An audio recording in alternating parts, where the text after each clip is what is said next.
Welcome to Sardar TV. Sardar TV ప్రేక్షకులకు నమస్కారం. ఈరోజు మన అద్దెకి టౌన్ పోలీస్ స్టేషన్లో crime number 357/24 under section 103 class 1 BNX యాక్ట్లో ఇది 20వ తారీఖున తెల్లారుజామున 3:30కి ముప్పరాజు వెంకటేశ్వర అతను మన భాగ్యనగర్ 4th లైన్లో ఒక తండ్రి కొడుకులు ఒక ఇంట్లో ఉంటూ ఉంటారు. తండ్రికి ముప్పరాజు వెంకటేశ్వర్లు, ఇతను వృత్తిరీత్యా లారీ క్లీనర్గా వెళ్తుంటాడు. ఇతని భార్య 20 సంవత్సరాల క్రితం చనిపోతే ఇతని కొడుకు ముప్పరాజు సుబ్బరాజు అనే అతన్ని చదివించి అతని ఇంట్లోనే ఇద్దరు కలిసి ఉంటారు. అతను చదువు మానేసిన తర్వాత ఇంట్లోనే ఉంటారు. వీళ్ళకి సొంత ఊరు వచ్చేసి కశాపురం. ఈ కశాపురం గ్రామంలో రీసెంట్గా 2024 జనవరిలో 80 సెంట్ల స్థలం అమ్ముకుంటారు.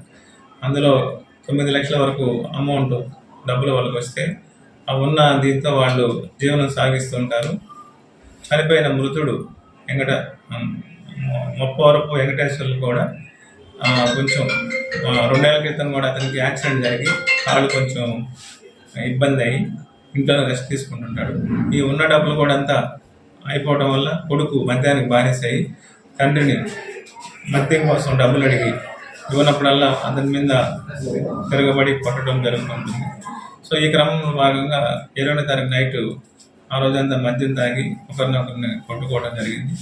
ఆ కొట్టుకునే క్రమంలో ఈ ముద్దాయి బలంగా వెంకటేశ్వర మృతుల్ని చెవు మీద కొట్టి గోడకేసి కొట్టడం వల్ల అతనికి ఓవర్ బ్లీడింగ్ అయ్యి చనిపోవడం జరుగుతుంది.